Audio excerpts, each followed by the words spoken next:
Good morning, everyone. We will wait one more minute to let people in and then we will begin.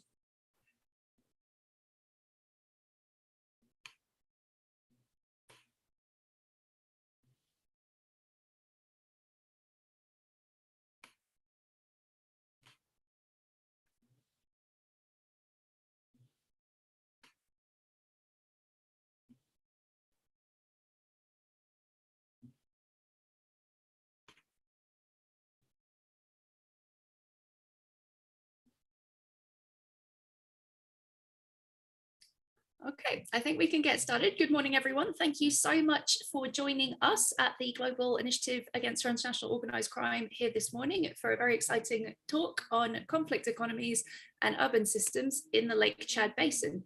My name's Eleanor Viva. I'm a senior analyst with the West Africa Observatory. Pour notifier nos collègues francophones, il y a du traduction simultanée disponible si vous voulez écouter sur l'autre canal, c'est sur le bas de l'écran. Merci. So today we have a presentation about a very exciting new GI study on urban systems. Much of the literature on urban security and urban warfare so far has focused on major cities and capital cities.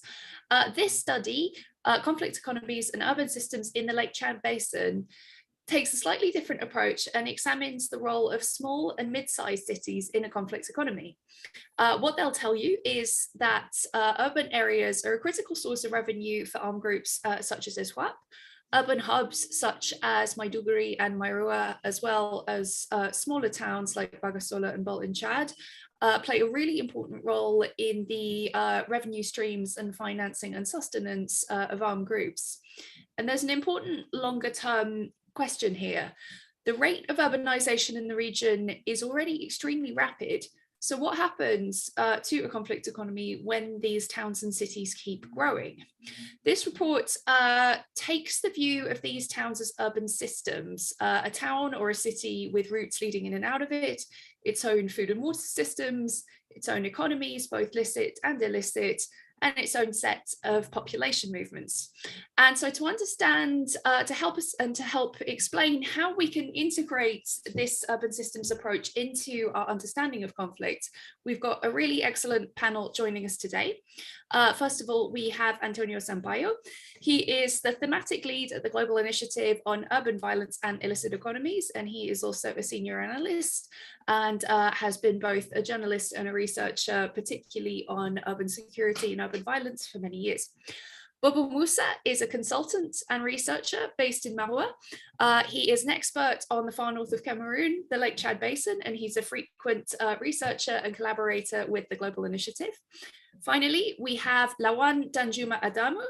He is the Northern Nigeria Field Coordinator for the Global Initiative. He has a background in investigative journalism and is co-founder of the investigative journalism platform Date Night Nigeria. Without further ado, I will now pass over to Antonio to introduce the findings of the report. Antonio, thank you. Thank you very, very much, Nella, and thank you everybody for making time to listen to us. Danisa, you can start the slides, if you will. This study started with a very conventional idea about the geography of the conflict in the Lake Chad. Our researchers visited Maiduguri and Marua, and also two towns on the Chadian side of the border to find out what the insurgent activity in those cities were. But we quickly found that the urban dynamics of the conflict were more complicated and actually far more interesting than we originally thought. You can click, Danisa.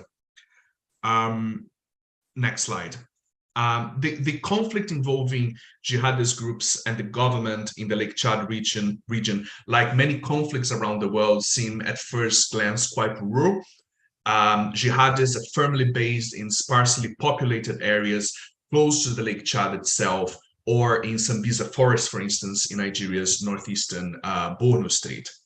But our data kept pointing to clusters of both violent incidents and illicit economies away from the major urban hubs, but also in a way that wasn't as scattered as a rural conflict would suggest. Whereas these clusters of violence look at first glance rural for being outside of the main cities, this is not at all the perception from up close. Next slide, Denisa. Humanitarian agencies working in these areas have been among the first ones to pick up on this trend, overwhelmed as they were with the need of villages and towns with booming populations of people internally displaced due to conflict and instability.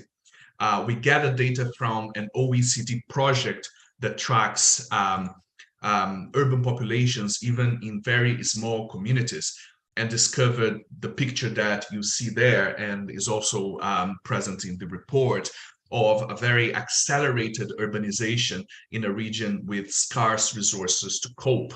And by the way, it's quite interesting that we're doing this on the day that the world population is reaching 8 billion people. I think it's quite symbolic of this type of demographic trends. And in this map there, you can see we try to provide a visualization of the rapid growth that these towns have experienced.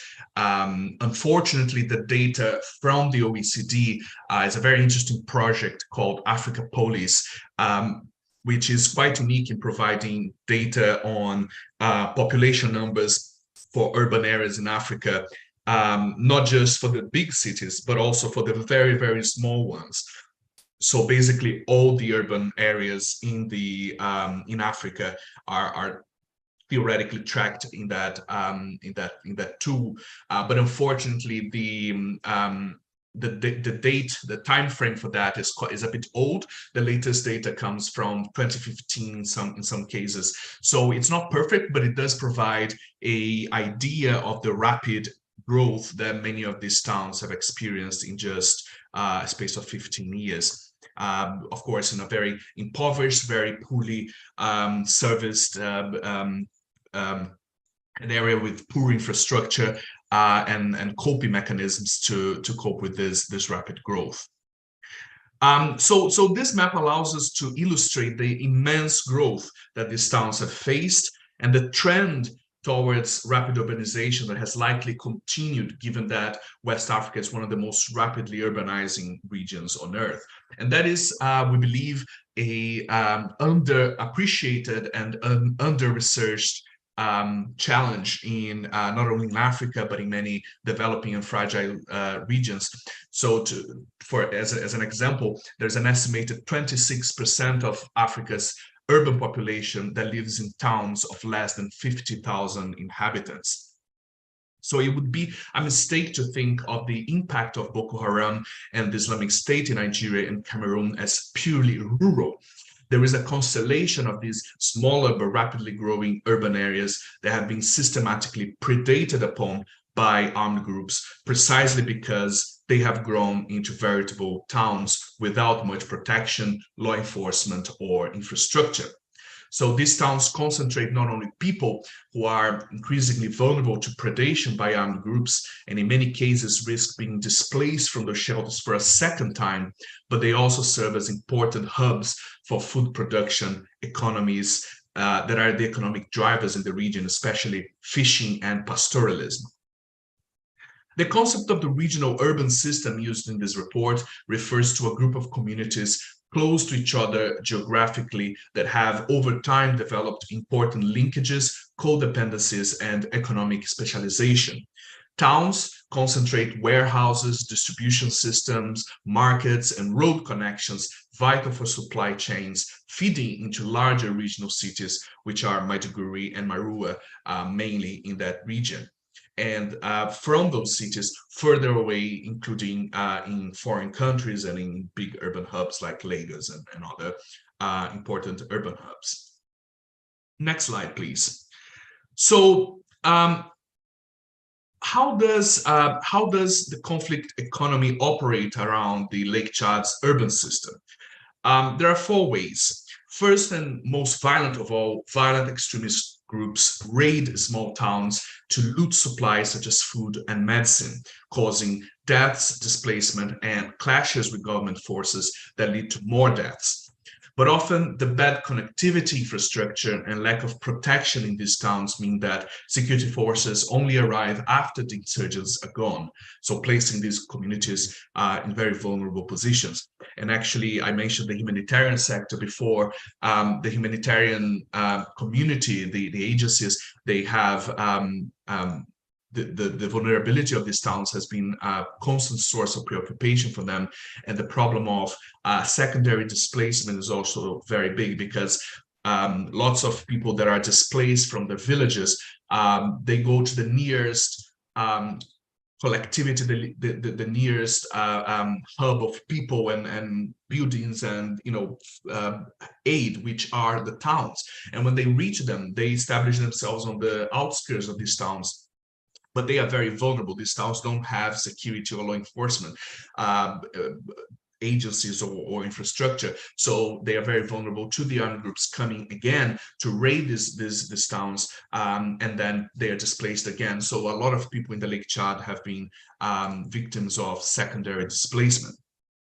And sometimes jihadists also conquer towns from the government, though in recent years this has been relatively rare.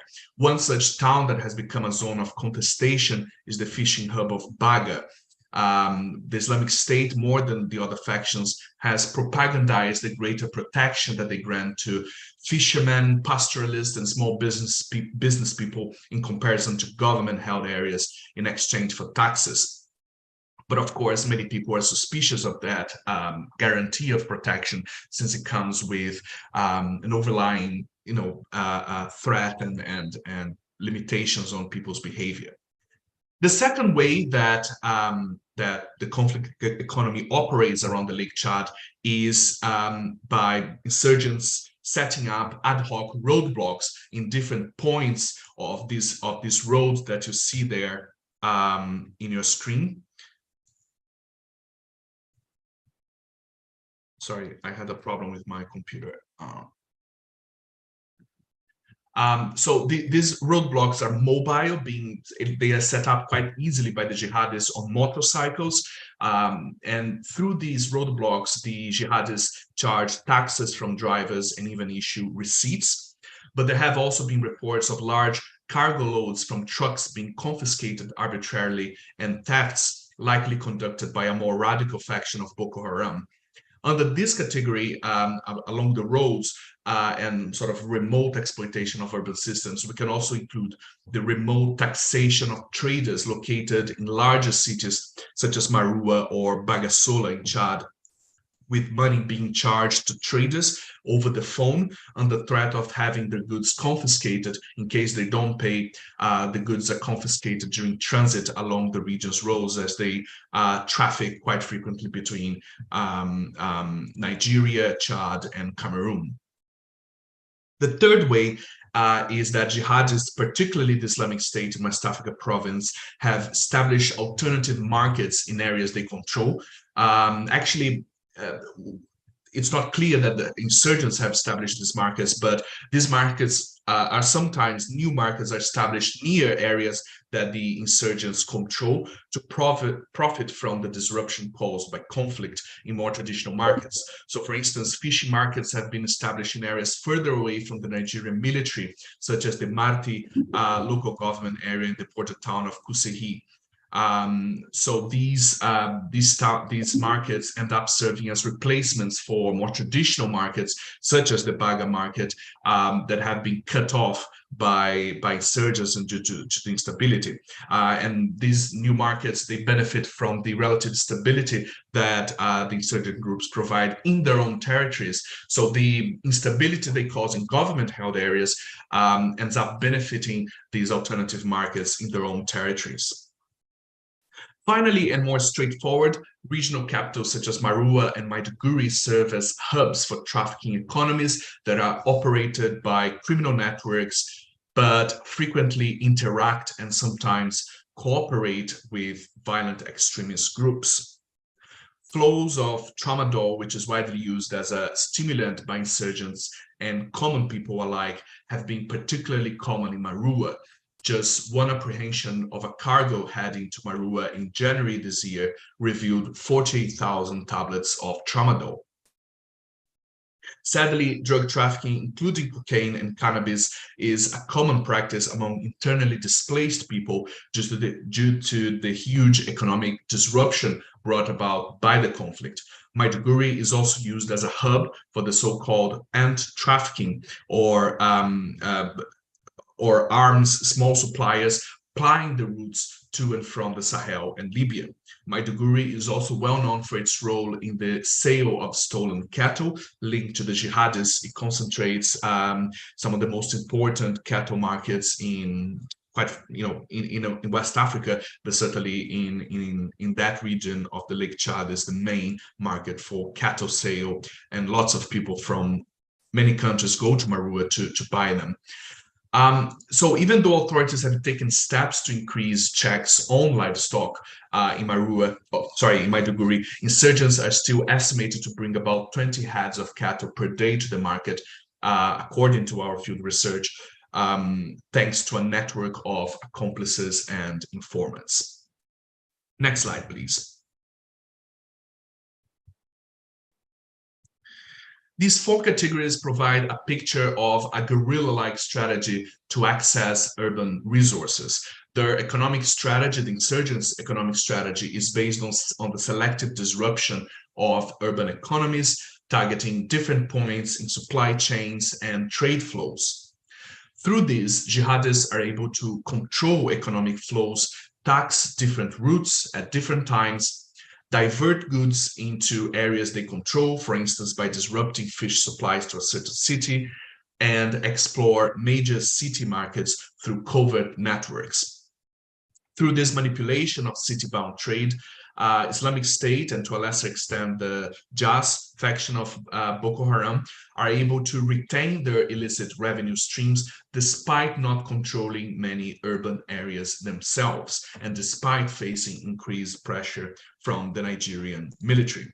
So this remote exploration of the urban areas causes significant disruption and vulnerability to these people, even though the insurgents themselves are not territorially controlling many of these urban areas. So I'll pass now to my colleague Musa, and then Lawan will also, they will provide some perspectives. They've both conducted field research for us. Back to you, Nala.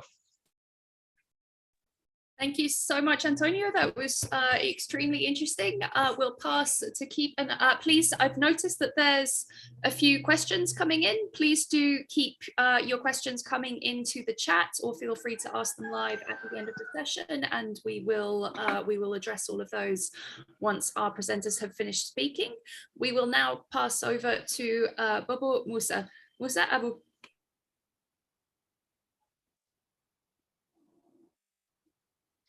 Merci beaucoup pour la parole donnée, Eleanor. Et c'est un réel plaisir de participer une fois de plus à ce webinaire de GI-TOC qui me fait honneur. Et je profite de l'occasion pour remercier toute l'équipe de GI-TOC et Antonio particulièrement pour l'honneur qui m'est fait en m'invitant à ce webinaire sur économie illicite et système urbain dans le bassin du lac Tchad. Et j'ose croire que ma modeste contribution permettra de comprendre cette problématique des économies illicites et systèmes urbains au Nord Cameroun en général et à l'extrême nord en particulier. Ainsi donc, ma présentation a pour ambition de mettre en évidence les flux illicites, le pillage et les pratiques fiscales dans les systèmes urbains et périurbains de la région de l'extrême nord du Cameroun depuis l'éclatement de la crise Boko Haram en 2013 dans cette partie du Cameroun. Ainsi donc, la proximité de la région de l'extrême nord du Cameroun avec le Nigeria et le Tchad a longtemps été un moteur d'opportunités économiques aussi bien licite qu'illicite pour cette entité géopolitique. La région, en effet, et sa capitale Maroua en particulier, ont largement bénéficié du commerce avec leurs voisins.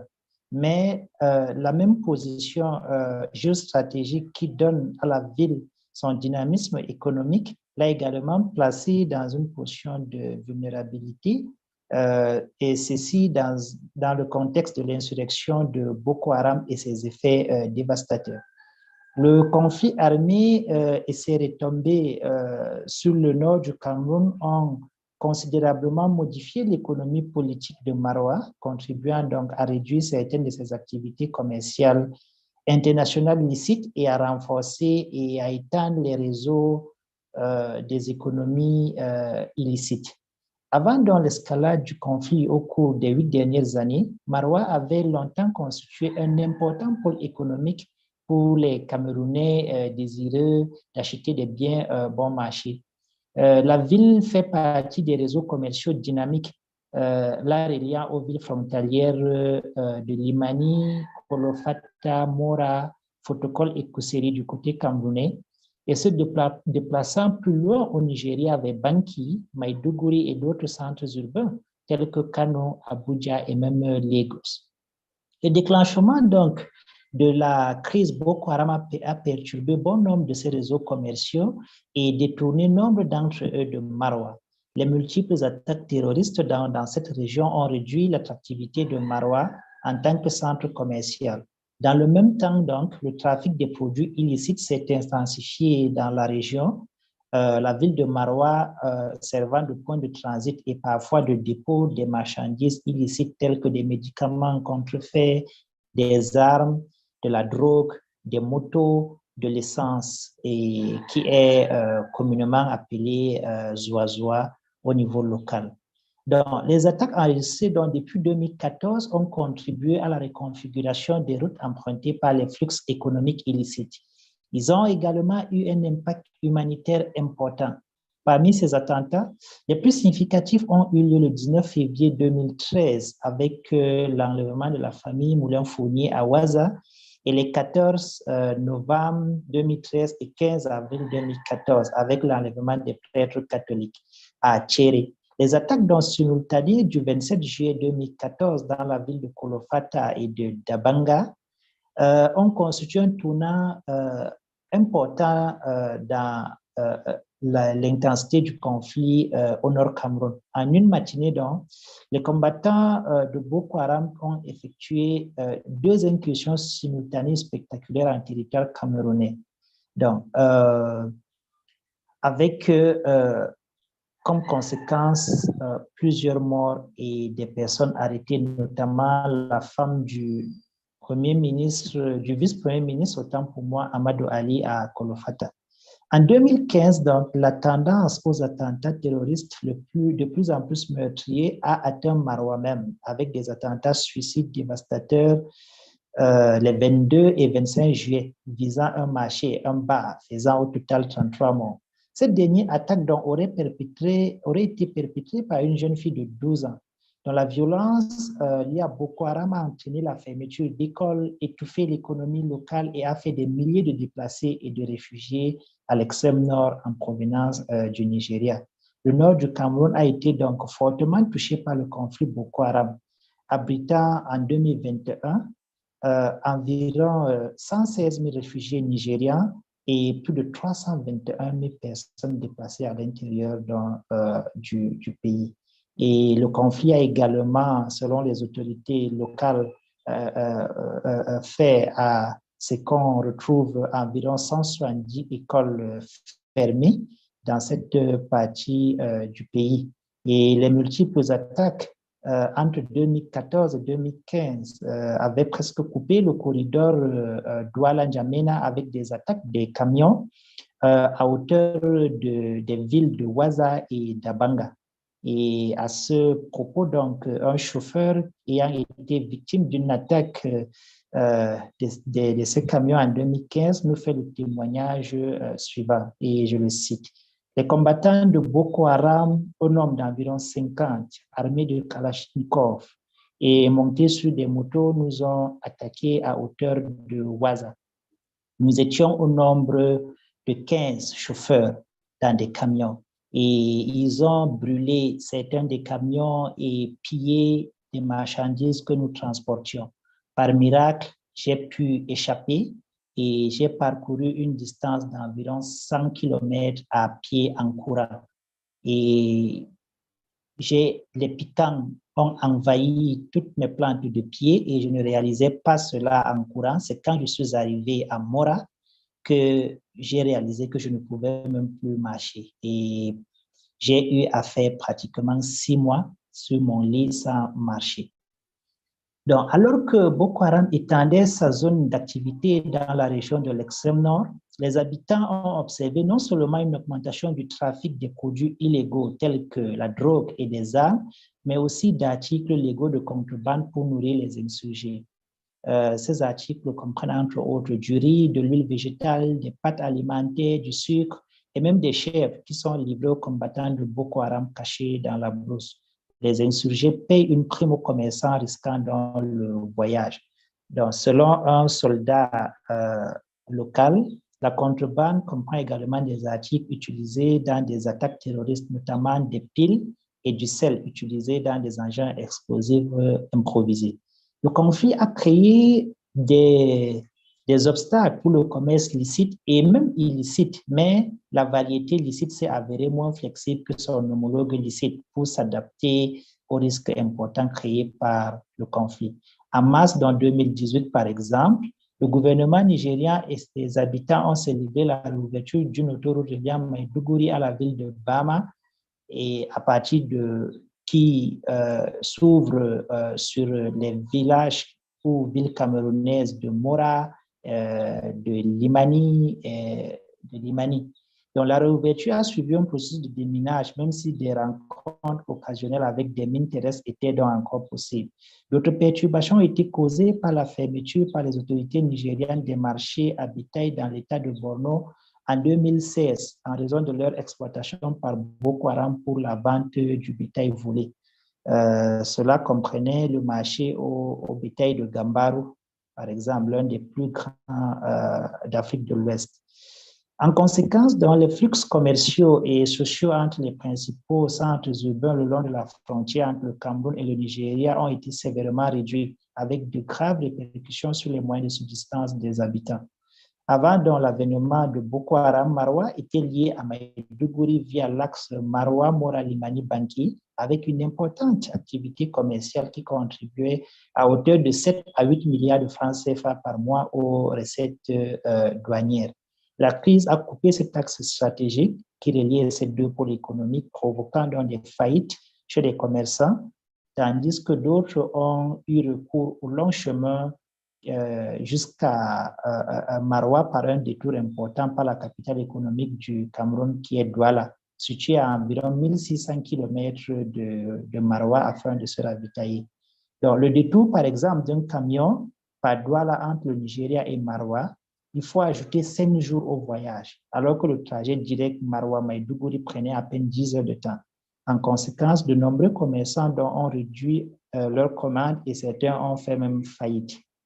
Donc, l'escalade de la violence a permis de noter une restructuration des réseaux de contrebande depuis l'émergence de Boko Haram dans le nord du Cameroun. Les trafics de drogue, d'armes et de produits pharmaceutiques qui étaient récurrents à l'extrême nord avant l'avènement de Boko Haram ont quadruplé, dont les destinations finales côté camerounais sont principalement Marwa et la bourgade de Pousseri. Mais l'activité actuelle de contrebande approvisionnant les combattants de Boko Haram a encouragé une diversification des itinéraires de contrebande, des passeurs expérimentés, créant ainsi de nouveaux itinéraires afin de contourner les voies légales connues, surveillées par les forces de sécurité et de défense. Les groupes de contrebande essayant de contourner les zones de mines terrestres d'affrontement, de surveillance, de sécurité renforcée le long de la frontière avec le Nigeria ont transformé des pistes auparavant périphériques en grands boulevards de trafic. Comme pour les routes elles-mêmes, les centres urbains qui étaient autrefois périphériques pour le commerce ont acquis un rôle plus important dans les économies illicites se développant dans la région. Ces villes des régions du Nord Cameroun en général et celles de l'extrême Nord en particulier sont étroitement liées à Marwa en tant que centre commercial et économique régional, ainsi qu'à leurs homologues du Nigeria, notamment Banki, Bama, Maiduguri du côté de Borno, Jimeta, Mobi, Yola du côté de Adamawa State.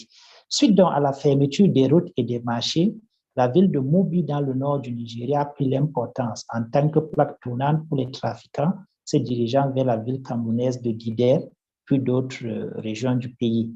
Le long de cette même frontière, une route située plus au sud s'est également développée à travers l'axe Garwa-Gashiga en direction du territoire nigérien. La ville de Marwa est également importante pour Boko Haram en tant que marché où les membres et un réseau de sympathisants l'aident à s'approvisionner localement. Le nombre de personnes poursuivies par le tribunal militaire local pour financement d'actes terroristes et blanchiment des produits du terrorisme qui se chiffre à 450 personnes en 2022 est donc illustratif à cet égard. Les choix effectués par Boko Haram en termes de cibles d'attaque ont également été influencés par la recherche de contrôle sur les économies illicites. Ce fut notamment le cas des villes de Fotokol, Kuseri et Dabanga entre 2014 et 2015, dans une tentative du groupe insurgé d'affaiblir le contrôle des forces gouvernementales afin de faciliter la contrebande depuis le Nigeria, le Tchad et même le Darfour. Principalement des armes. La route de l'extrême nord a été particulièrement importante pour le trafic d'armes en provenance du Tchad et même de la Libye, qui a été un important marché d'armes pour les groupes armés en Afrique. Les analystes estiment que les petites villes du Nord Cameroun ont une importance symbolique pour Boko Haram en raison de leur chevauchement géographique avec l'ancien califat du Kanem-Borno. Les passeurs de la région opèrent désormais dans un environnement sécuritaire largement façonné par Boko Haram. Boko Haram a encouragé la recrudescence du trafic de cocaïne et de tramadol, consommé d'ailleurs par ses combattants. L'intérêt initial des insurgés pour les deux drogues était lié à la consommation locale, car elle les aidait à rester éveillés au milieu de longues et dangereuses périodes de travail. Par ailleurs, la contrebande de tramadol est traditionnellement associée à celle des médicaments contrefaits au Nord Cameroun, dans un contexte où de nombreux habitants n'ont pas les moyens de se payer des médicaments légaux ou même pour se faire consulter par des médecins. Les produits pharmaceutiques de contrebande qui soulagent divers problèmes de santé sont largement vendus dans les rues des villes du Nord Cameroun en général et ceci à vil prix. Par conséquent, comme dans d'autres contextes de conflits armés, les économies informelles et illicites sont souvent imbriquées. La contrebande de tramadol, par exemple, est l'un des flux économiques importants, les plus actifs à travers l'extrême nord. Et les habitants ont remarqué une augmentation de la consommation de drogue durant nos recherches sur le terrain dans la ville principalement de Maroua, Mora, Fotokol, Amchide, Limani et Kuseri. Bien que les chiffres officiels sur la consommation ne soient pas disponibles. Ainsi, de 2015 à 2021, plus de 50 000 plaquettes de tramadol ont été saisies, transitant par le Nord Cameroun. Le tramadol, étant un médicament opioïde qui sert d'analgésique efficace, est également largement utilisé pour améliorer les performances physiques et professionnelles, notamment en réduisant le sommeil chez les combattants de Boko Haram. Il faut cependant noter également que les forces de sécurité camerounaises ont également observé d'importants volumes de drogue illicites circulant dans la région qui ne sont probablement pas associés à la consommation personnelle, que ce soit celle des insurgés ou de la population en général.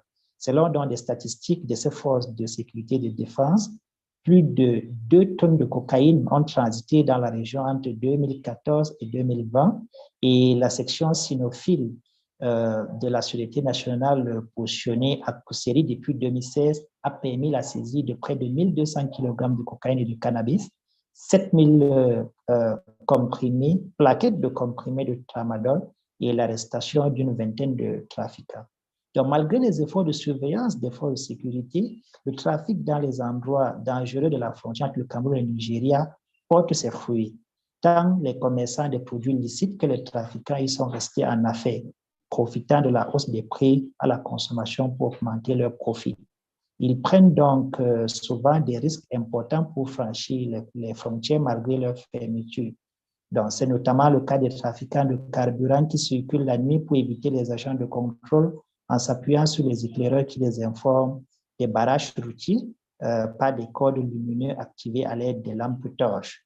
D'autres commerçants et transporteurs réguliers occasionnels ont profité plus directement de la situation d'insécurité en se mettant au service de Boko Haram, en organisant des marchés de biens volés, notamment les bœufs par Boko Haram qui sont achetés à vil prix. Et s'agissant donc justement du vol de bétail, Boko Haram en a fait la principale source de financement de ses activités. Et selon les statistiques du ministère de l'Élevage, des Pêches et des Industries animales du Cameroun, environ 30 000 têtes de bœufs et 15 000 volailles et petits ruminants ont été volés et pillés à l'extrême nord entre 2014 et 2021. Il faut aussi noter qu'en outre, de nombreux agents des forces de sécurité et de défense du Cameroun ont également profité de la crise et ont développé le commerce illicite. Les forces de sécurité et de défense et les douaniers sont les grands gagnants de la situation actuelle de blocage du commerce régional selon un employé d'une ONG basée à Maroua. C'est particulièrement le cas dans les points de passage et autres zones géographiques qui concentrent les flux commerciaux. Sur le pont Guéli entre Pousseri et N'Djamena, par exemple, les douaniers et les policiers jouent le rôle de transporteurs pour les commerçants qui laissent leurs marchandises d'un côté et les récupèrent de l'autre, contre rémunération. Donc, la prolifération des barrages routiers à des fins de sécurité est également utilisée par les hommes en tenue pour collecter des pots de vin, augmentant donc considérablement les coûts des marchandises pour les commerçants. Donc, par ailleurs, donc, englué dans des rivalités intestines, Boko Haram, qui a fait scission en 2016, donnant naissance à deux factions rivales, l'une dirigée par Shekau et l'autre par Al-Barnawi, qui prête allégeance à l'État islamique et prend le nom de Islamic State in West Africa Province, donc, a fait scission. Donc, cette scission donc, qui a entériné la différence idéologique entre ces deux factions alimente les rivalités entre les deux nouveaux leaders d'un mouvement qui est en perte de vitesse. Cette rivalité, donc, qui s'est accentuée en créant de la distance entre les deux factions sur le plan idéologique, a abouti à une confrontation armée en mai 2021, conduisant donc à la disparition, du moins opérationnelle, de Shekau et qui marque par la même occasion la réorganisation tactique et les méthodes de combat de Boko Haram. À partir donc de cette date, ISWAP s'est repositionné dans la zone du lac Tchad et avec son idéologie plus souple vis-à-vis des populations civiles, a participé donc à une collaboration plus ou moins forcée avec les communautés d'éleveurs, d'agriculteurs et de pêcheurs, auxquelles l'organisation a imposé des taxes, notamment dans les îles de Ile Alifa, Kanuma Bargaram et Kofia, qui sont difficilement accessibles par les forces de sécurité et de défense, est devenue donc une zone sous contrôle de ISWAP. Voilà donc ce que j'avais à dire pour ce matin. Merci. Merci beaucoup, Moussa. Thank you, Moussa, for this incredibly rich, very detailed description of how illicit economies and insecurity intersect with armed grouped activity and how it impacts the residents of these areas in very real, very scary ways sometimes. Thank you very much. I'm now going to pass over to Lawan. Lawan, over to you. Thank you very much, Nella, and thank you very much, everyone out there. I will be speaking on our findings from Maiduguri, the capital city of Borno State in northeast Nigeria. Many findings emerged from the research, but I'll be speaking on key three findings that really stand out. The first finding relates to smuggling networks formed by drivers and traders for taking fuel and other supplies to insurgents. Members of these networks ply their illicit trade between Maiduguri and towns and cities along the Mungono-Baga highway. ISWAP and JAS have relied on these smuggling networks for the supply of fuel and other goods from Maiduguri. And these networks emerged after smuggling became a lucrative venture following a government ban on selling of fuel outside Maiduguri metropolis.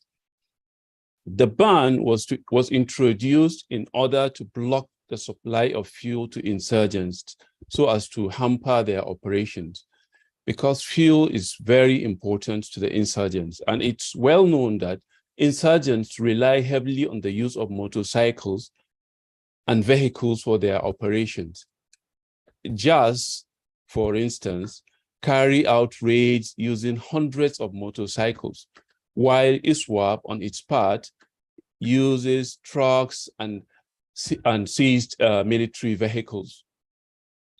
So these drivers who are part of these smuggling rings, have fabricated extra tanks on their vehicles to accommodate between 50 and 100 liters of fuel, from which they make huge profits after selling to insurgents. The smugglers will buy a liter of petrol at, say, 165 naira in Maiduguri, and then take it to these smaller cities outside Maiduguri and supply it to the insurgents at 360 naira.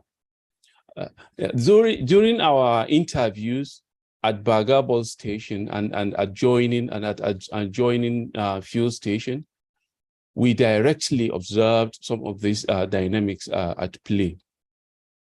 We witnessed, for instance, fuel being siphoned from many jerrycans into waiting vehicles that were bound for Mungono and Baga.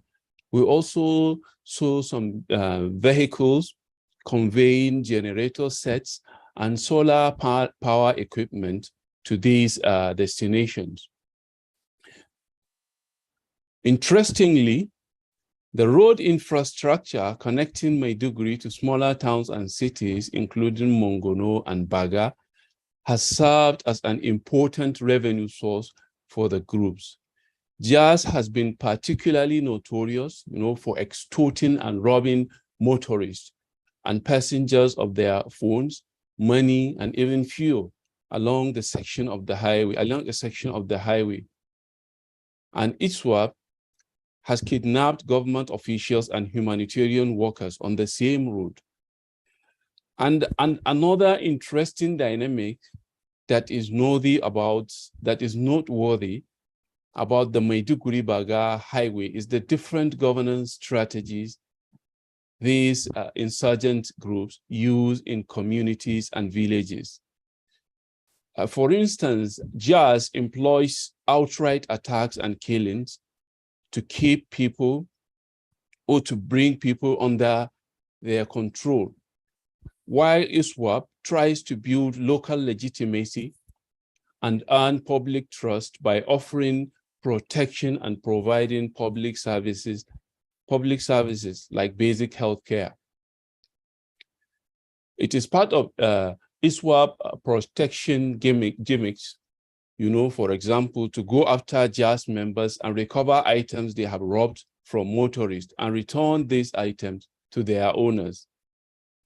However, when such tricks are not at play, ISWAP has shown its capacity to be extremely brutal, as we've seen in attacks that were carried out by the group.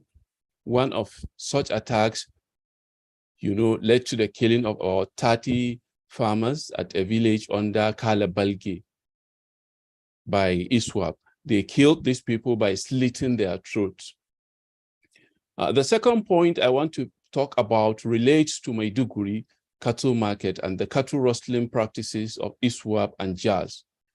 You see, the Maiduguri cattle market is one of the major livestock markets in northeast Nigeria. And insurgents have exploited the market as an avenue for selling stolen animals. These insurgents, take stolen animals, take animals they have stolen from smaller towns and rural areas, and sell them at Maiduguri market. So the Borno state government took a decision to close the market in 2016. in a bid to cut funding stream to Boko Haram. The closure of the market, however, affected livelihoods of many cattle traders and millions of butchers across the country.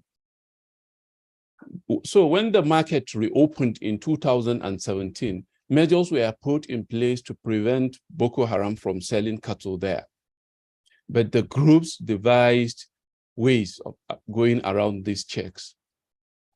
The first method they came up with was to sell the stolen cattle through their associates who have access to the Maiduguri market.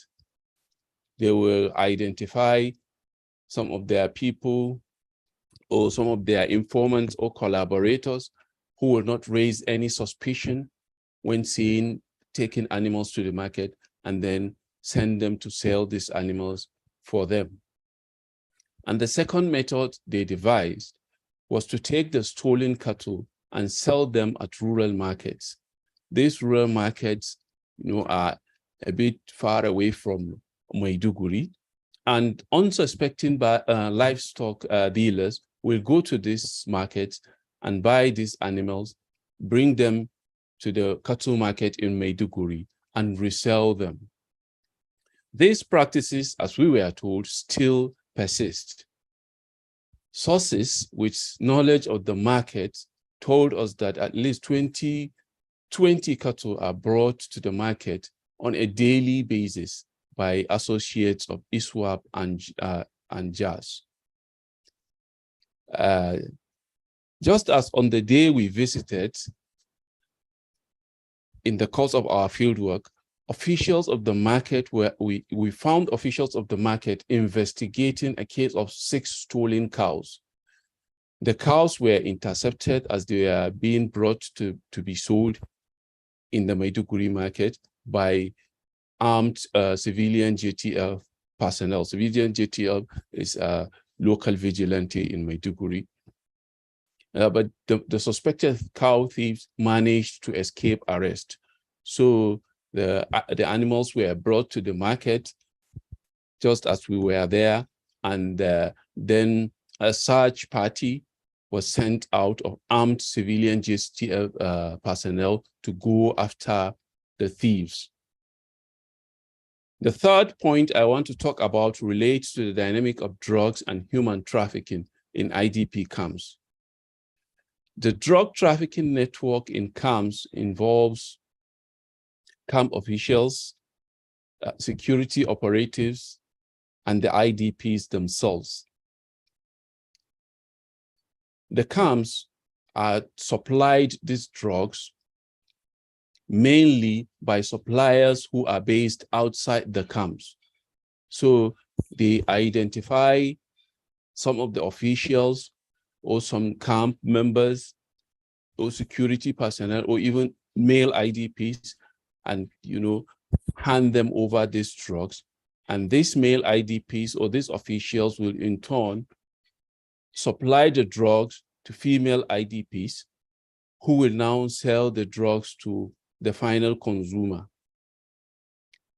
And then anti-drug agency in Nigeria, as the National Drugs Law Enforcement Agency, and government officials have attributed the drug trafficking dynamics at the IDP camps to demands by traumatized IDPs who are trying to escape, in quote, their mental torture. They have also described them as providing an alternative livelihood sources to families who have lost their means of income as a result of the insurgency. So IDPs have in the past, prevented anti-drug officers from going into the camp to effect arrest of suspected drug traffickers. And this could be as a result of their perception of the trafficking activity as being a positive, act that improves their battered lives. And beyond the camps, Maiduguri has a larger picture of drug trafficking. In August 2020, the National Drug Law Enforcement Agency seized an estimated 20 tons of drugs, including codeine, cannabis, tramadol, cocaine. And in 2021, the same agency made a record seizure of 105 kg of cannabis. That was the single largest seizure of the drug in the entire northeastern part of the country.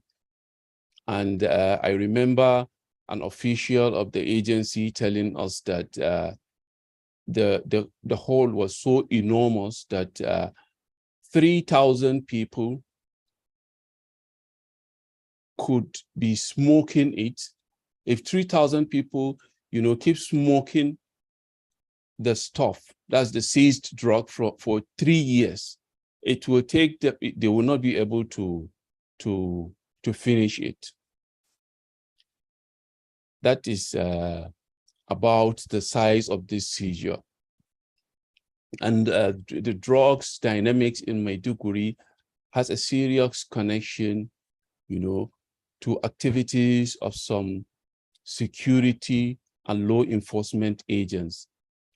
Security agents have had a hand in supplying drugs to the town, and these drugs goes to IDP camps and even beyond IDP camps to other towns and cities outside of Maiduguri. As we were told, about 10 security personnel were arrested in 2021 by the anti-drug agency, with tramadol, cannabis, codeine, aripinol.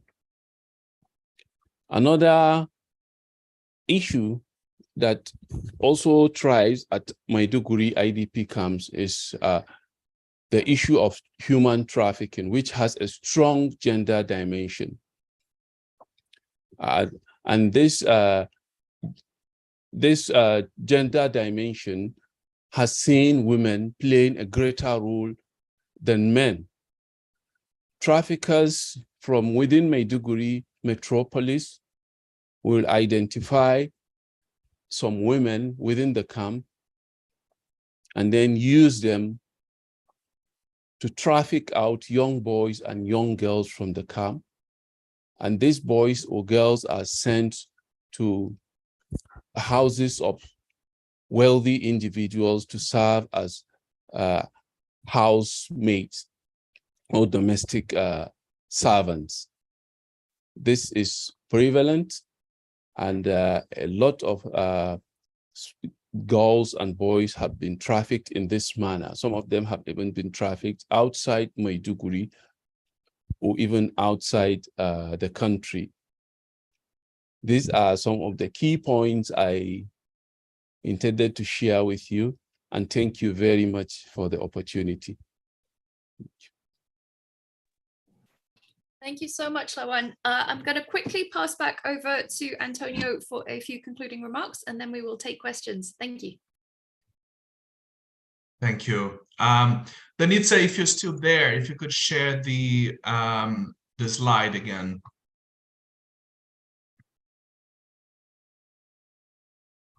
Otherwise, I can share.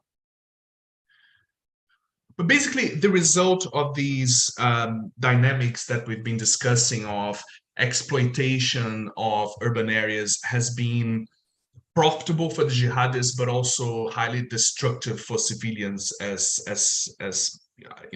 Musa recounted his own personal experience with the attacks there.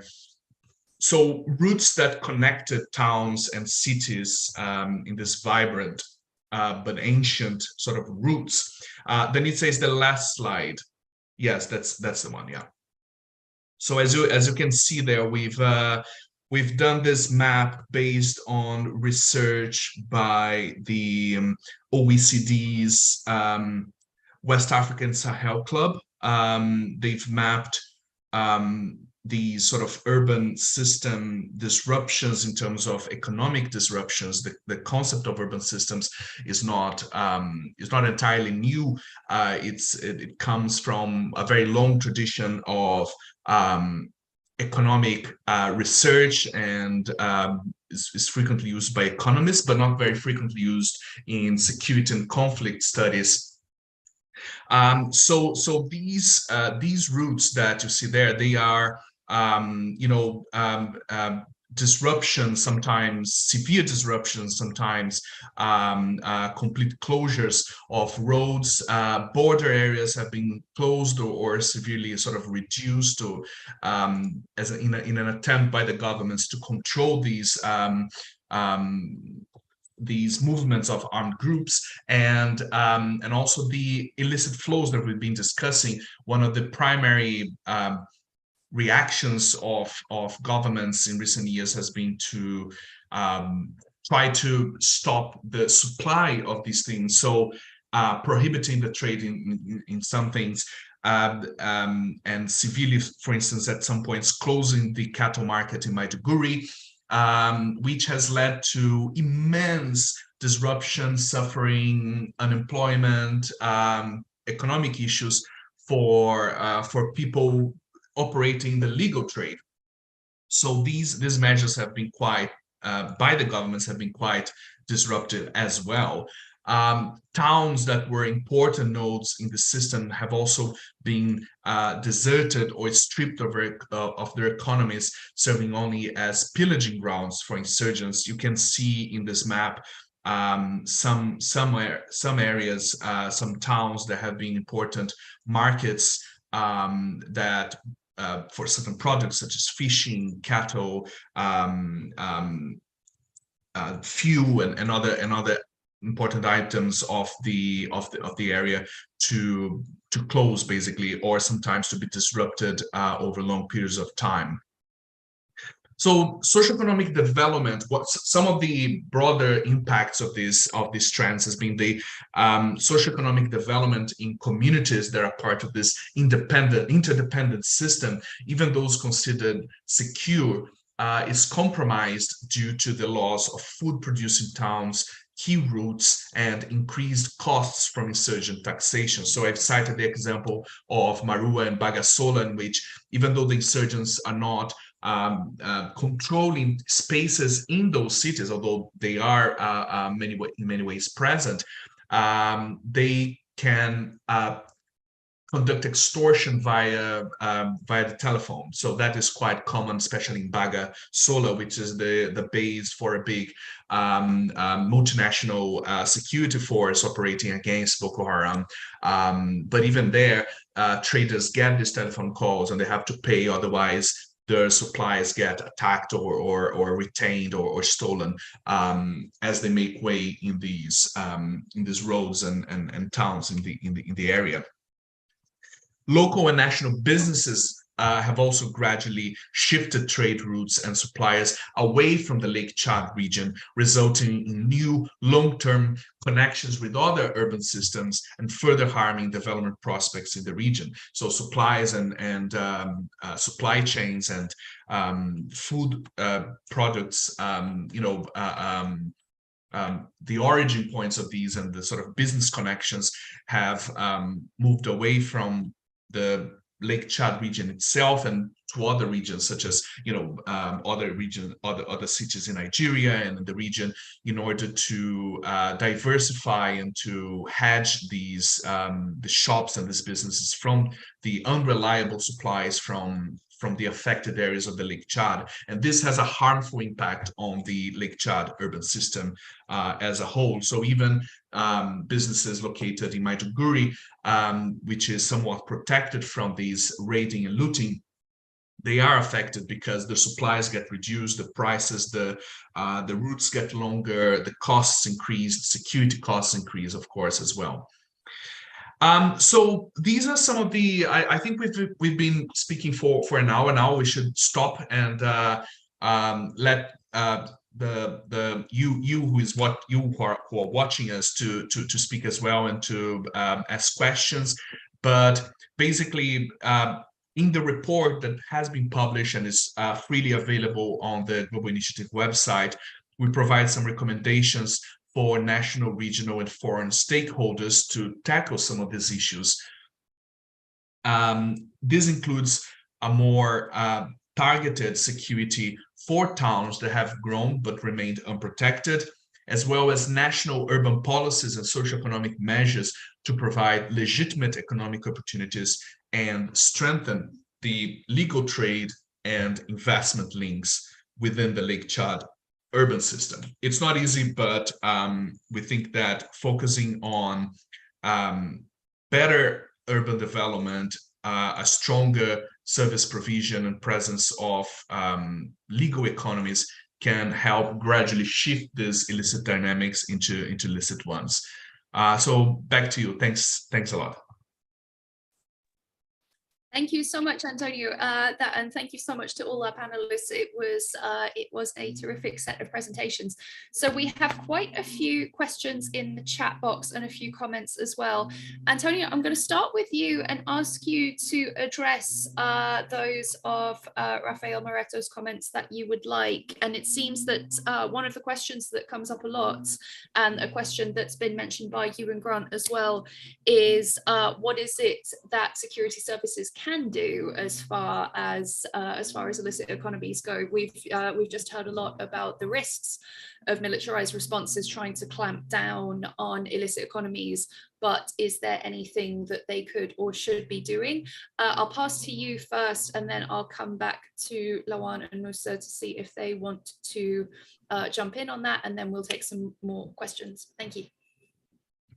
Thank you. Yeah, so regarding the question by Rafael about we've tracked the sort of secondary and smaller urban areas, but obviously there are also the primary cities and the large ones that are also affected. Let me see if I think I got it wrong. Yeah. So he asked about the intersections. If we were able to map the sort of main roads affected. As I understand, he asked if we were able to track the sort of main roads affected, regional supply chains by Islamist insurgencies. So we in these slides and in the report, we do show, and I'm going to share quickly here my my slides. So this is so in this map takes data from the armed conflict location and event database, the ACLED. And as you can see, the dots there are the events that we've selected from the categories of attacks against civilians, abductions, and forced disappearances.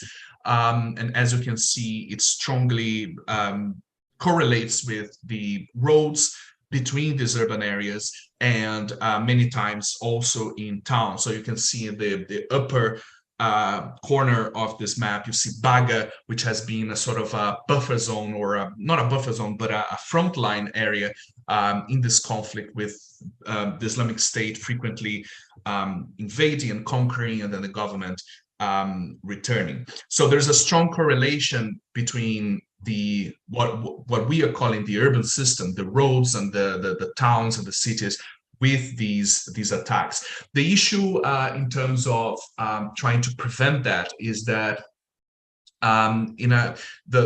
what we call it selective disruption. So the insurgents, they vary their routes and the points that they attack the system, and the methods they use are quite versatile, quite fast and fast moving, with motorcycles as a mobile type of roadblocks that they can set up very easily along these roads. Obviously, the route between Maiduguri and Maru, as you can see there, has been particularly affected And Maiduguri in general has been, has seen most of its routes sort of disrupted. Another thing that has been happening is that the government has taken quite a long time to reopen roads that have been affected by landmines. And when they do open these roads again and they announce that they've opened, it's just sections of that have been opened.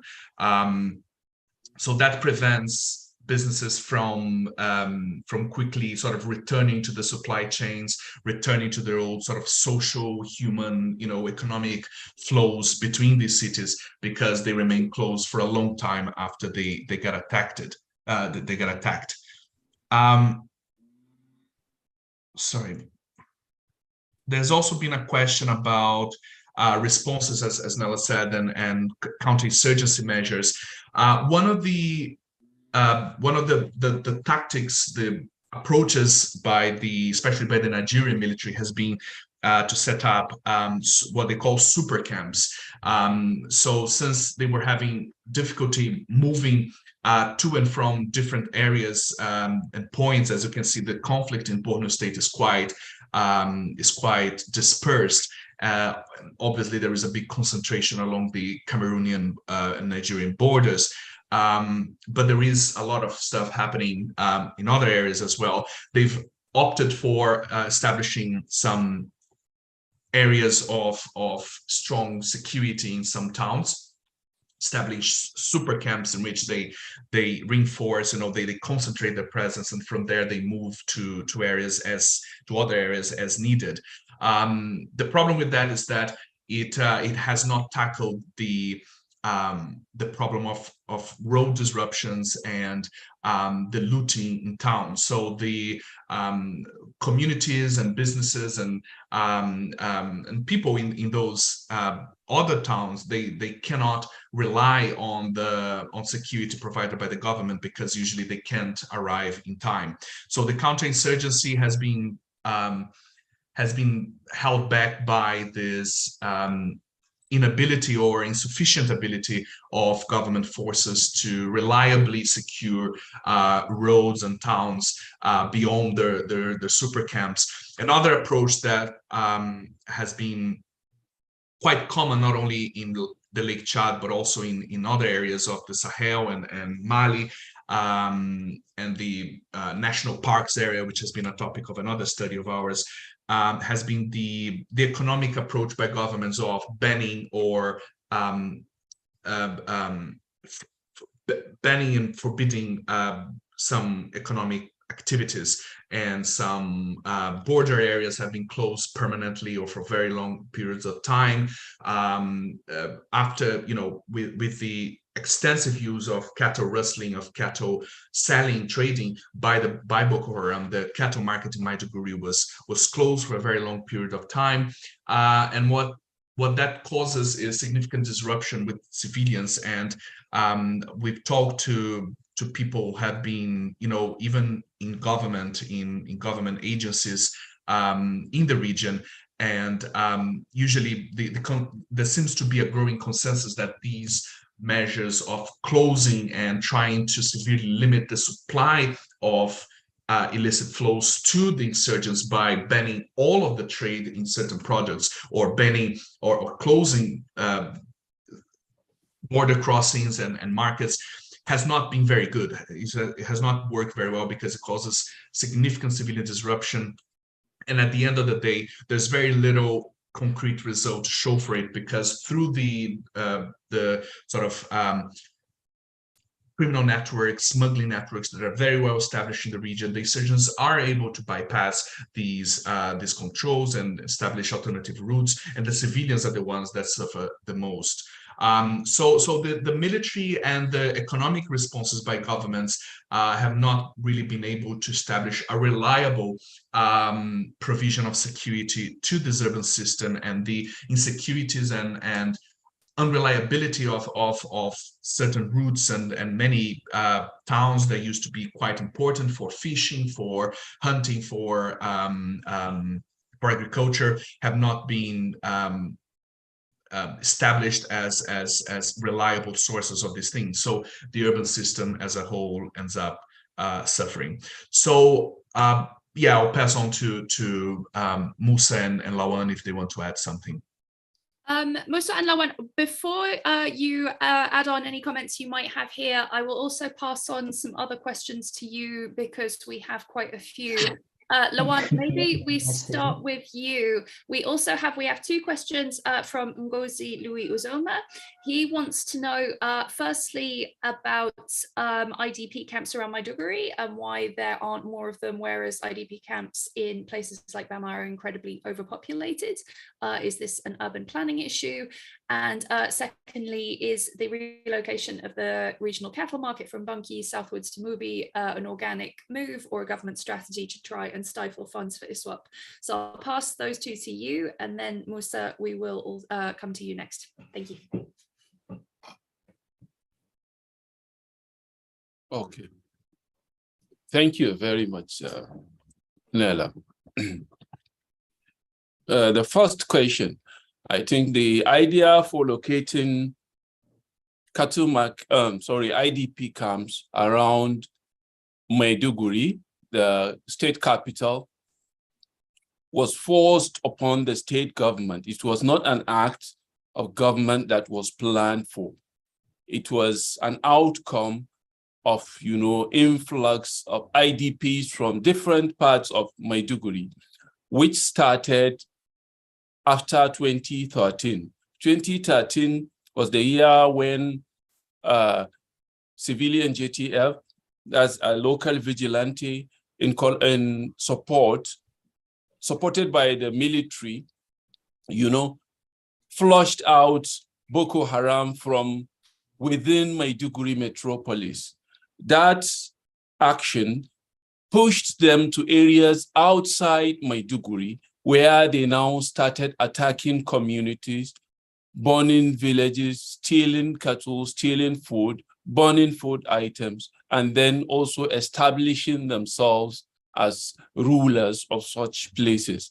So it was in order to escape this scourge policy of the campaigns of the Boko Haram, that thousands of people fled in the direction of Maiduguri, and that made it like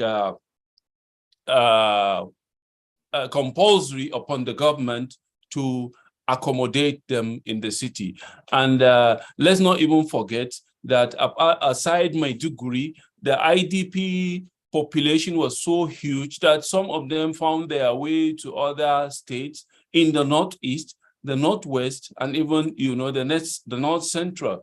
If you go to the Federal Capital Territory, Abuja, for instance, there are areas that are known, neighborhoods that are known to have grown up or grown after that IDP crisis in Maiduguri. They are largely populated by people from Bama, from Banki, and all that. They came all the way from Maiduguri. In Kano, you have communities whose population, had swelled because of these people. So they have moved out of those places, out of Maiduguri, to escape these attacks. I don't think there was any strategy of governments to keep these people.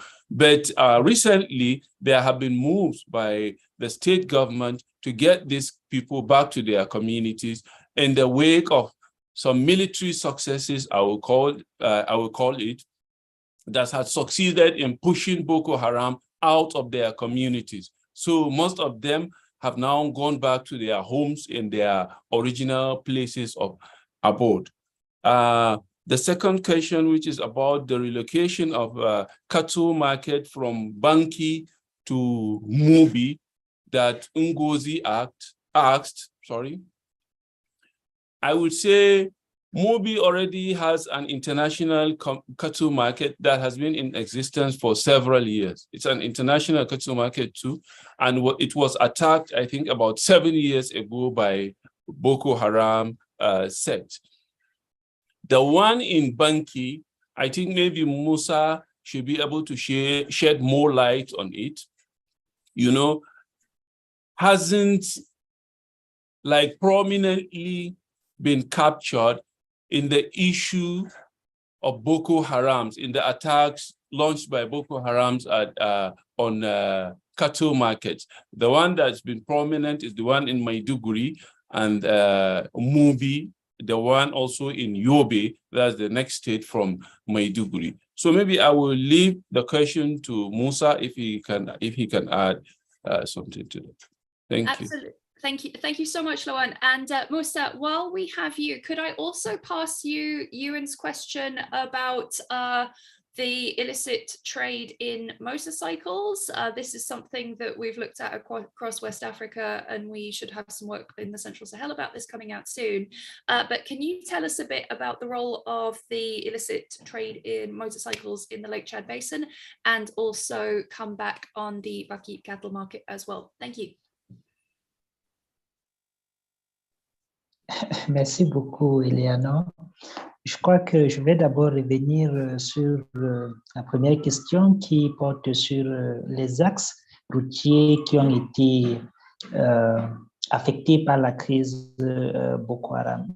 Déjà, pour illustrer un peu ce que Antonio avait dit, préalablement, c'est du côté du Cameroun, c'est le corridor, j'avais dit dans mon exposé que le corridor Marwa, Mora, Kolofata, Limani, Amchide, Banki, Bama et Maiduguri était fructueux parce que les recettes douanières au niveau, par exemple, du poste de douane de Limani généraient des recettes d'environ 8 milliards de francs CFA le mois à l'État.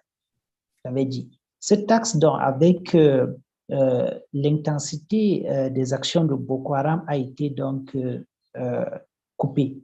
Il y a également du côté du Cameroun le corridor Douala-Marwa-N'Djamena qui a été coupé, notamment à partir des villes camerounaises de Dabanga et de Waza.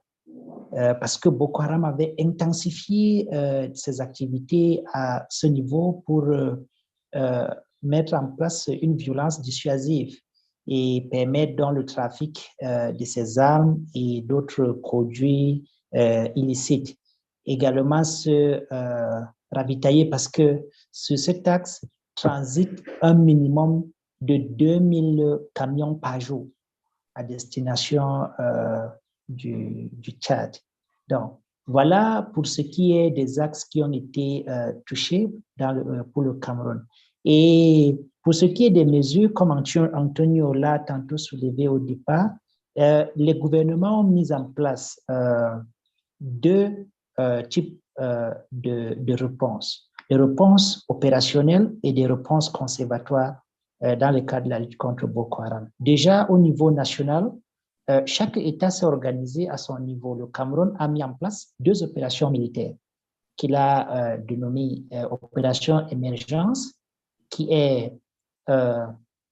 rassemble toutes les forces de sécurité et de défense du Cameroun, et l'opération Alpha, qui est dirigée par l'unité spéciale de l'armée camerounaise, le bataillon d'intervention rapide, qui ont donc été déployés au front avancé au niveau de la frontière, avec des zones d'action pour contrecarrer donc les actions de Boko Haram. Et au niveau régional, on a encore eu une réponse coalisée mise en place par les États du Cameroun, du Nigeria, du Tchad, du Niger et du Bénin, qui a donc permis la restructuration de la force multinationale mixte qui avait pour poste de commandement Baga, qui a donc été transférée à N'Djamena.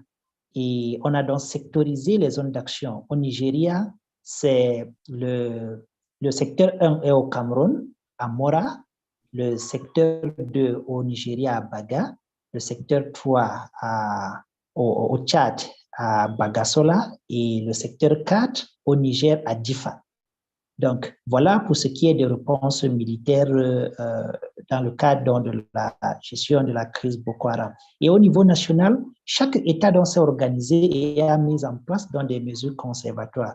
Antonio a cité quelques-unes de ces mesures, notamment la fermeture des frontières, la fermeture de certains marchés à bétail qui sont réputés accueillir le bétail volé par Boko Haram et, entre autres, l'interdiction, par exemple, de la circulation des motos dans certaines villes de l'extrême nord du Cameroun, par exemple. Et au Nigeria, carrément, je crois que Lawan va le confirmer, il y a eu interdiction complète de la circulation des engins à 2 roues dans tous les États affectés par Boko Haram, notamment Adamawa State, Borno State et Yobe State. Donc, et aussi au Cameroun, on a connu ce qu'on a appelé le couvre-feu. À partir de 20 heures, plus de circulation, sauf pour nécessité importante, notamment des cas de maladie ou bien, je ne sais pas, n'importe où, n'importe quoi, mais qui soit urgent et important. Et de l'autre côté également, on a imposé un certain nombre de mesures au Cameroun parce qu'on a vu que toutes les attaques avec les kamikazes impliquaient des personnes qui étaient vêtues en burqa. Et le Cameroun a par exemple interdit le port de ce vêtement culturel et ainsi de suite. Il y a beaucoup de mesures donc, qui ont été prises par chaque État au niveau national et des mesures donc communes.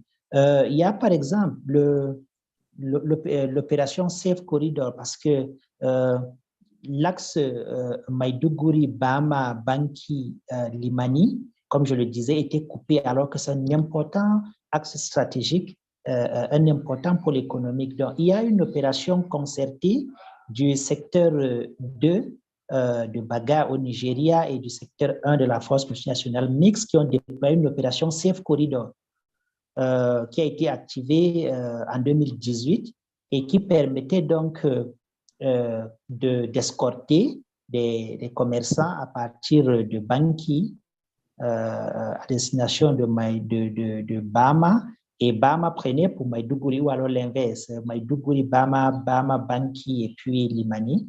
Et ça, donc, les patrouilles ont donc permis de rouvrir complètement ce corridor-là. Et aujourd'hui, ça circule. Ça circule. Voilà donc un tout petit peu des mesures. Mais comme Antonio l'a dit, on a constaté que Boko Haram dans le lac Tchad est à 80% dû à la pauvreté. Mais les mesures infrastructurelles et de développement n'ont pas suivi. Voilà pourquoi est-ce qu'aujourd'hui, on n'arrive toujours pas 8 ans après, 10 ans après, à mettre fin à l'insurrection. C'est vrai qu'aujourd'hui, Boko Haram, surtout avec la disparition de Chikao, a été réduit considérablement. Donc, et puis, pour parler des motos, il faut le dire, l'activité le trafic de motos dans le bassin du lac Tchad, comme l'a souligné celui qui a posé des questions, est important parce que dans le Nord Cameroun, par exemple, 90% du transport urbain est assuré par l'activité de mototaxi.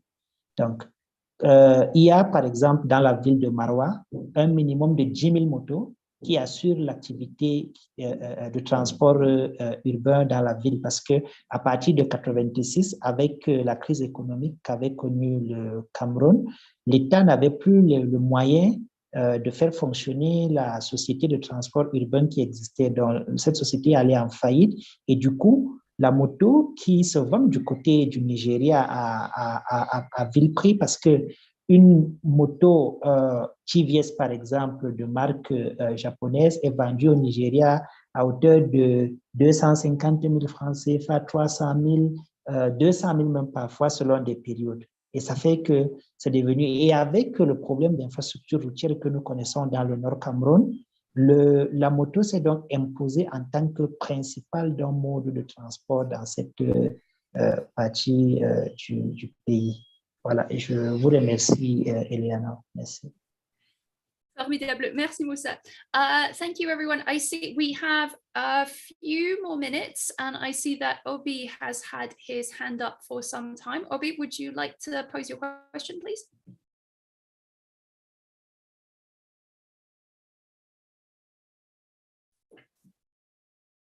Yes, go ahead. Okay, all right. Thank you so much, Antonio, Lawan, Bobo, and Heleno. It's a wonderful discussion. I just wanted to find out to Lawan, you made mention of the network. Did you have an idea of the age bracket of those who were involved, carrying fuel and all those illicit activities? I'm interested to know their age bracket. Then secondly, I'm also interested in the issue of drugs that affect people in the IDPs, especially girls and women. Apart from the other issues that Antonio had mentioned as per interventions are there, do you have any follow-up, especially to girls and women who are up to now living in those IDPs? Thank you so much.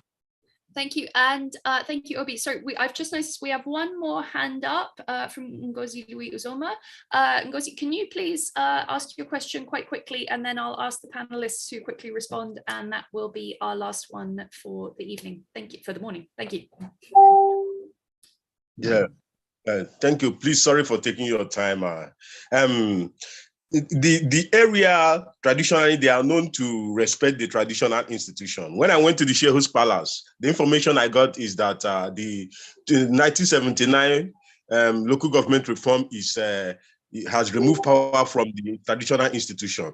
So what can the traditional institution do to help in reducing the drug in the area, illicit drug taking in the area, and also in fighting insurgency? Thank you. Right, Lawan and then Antonio and Musa, if any of you have any final comments to add, please go ahead. Okay, thank you very much, Obi, for your question. I think regarding age brackets of people or smugglers who ferry fuel to Boko Haram, from our findings, they are young people, about between the age of 20 to say 30 and 35. So they are mostly young people who are engaged in doing that. And I think it's for some obvious reasons, because of the task involved, in getting past several military checkpoints, and even the threat of Boko Haram encountering JAS members on the road, which is a regular occurrence. Nearly all the drivers we spoke to have encountered these people, and they are very, very ruthless, when you encounter them. Your second question, which is to do with drugs, when we spoke to some community leaders, they are actually worried about it. They are worried about it. Outside the IDP camps, drug issue is a big problem that is actually ravaging the youth population in Maiduguri. So they are worried about it. One of them told us that they have been having meetings to see how they can tackle the problem. I haven't done a follow-up yet to find out how much they have done, to arrest the situation. But I believe sometime in the future, something will be done in that regard. Ngozi asked about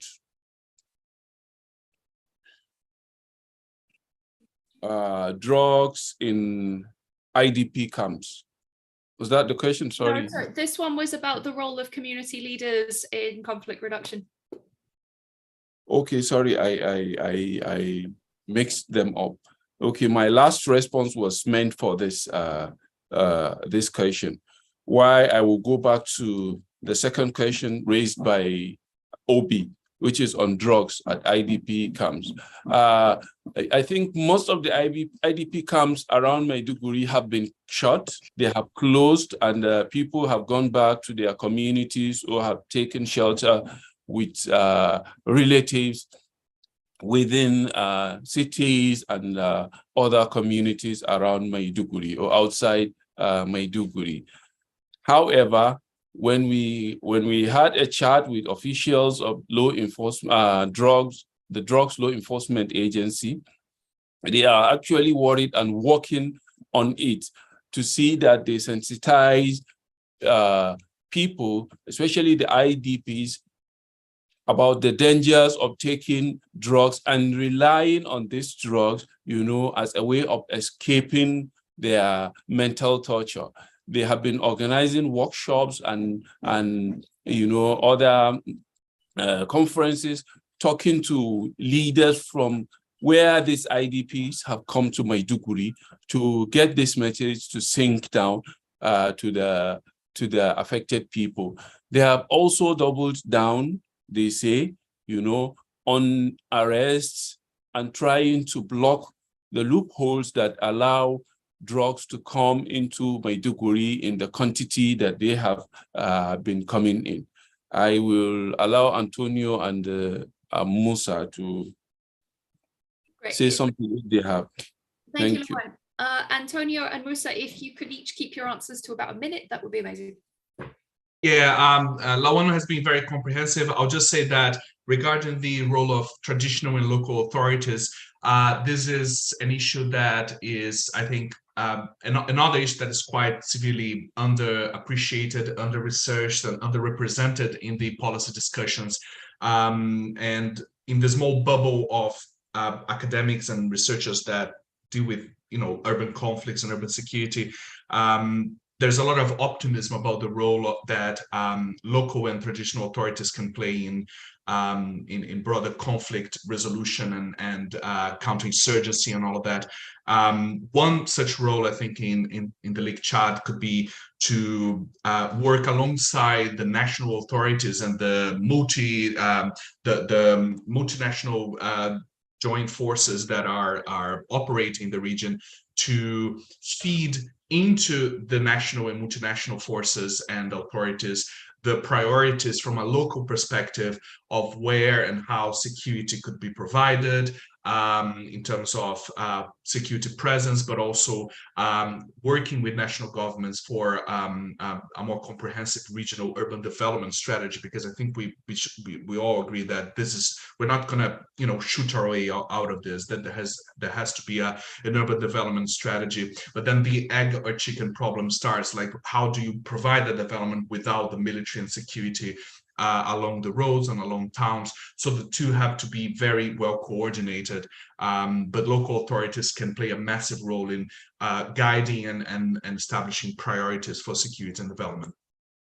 Thank you, Antonio. Moussa, à toi quelques derniers pensées et en 1 minute, s'il vous plaît. Alors, Eleanor, moi, je vais te demander une dérogation spéciale de plus d'1 minute. Pour pouvoir apporter plus d'éclaircies. Il faut dire par rapport au rôle, pour ce qui est des rôles des chefs traditionnels dans la lutte contre le trafic de la cocaïne, mais pas seulement, moi je dis, mais dans la gestion de tout ce qui est économie illicite de manière générale dans le bassin du lac Tchad.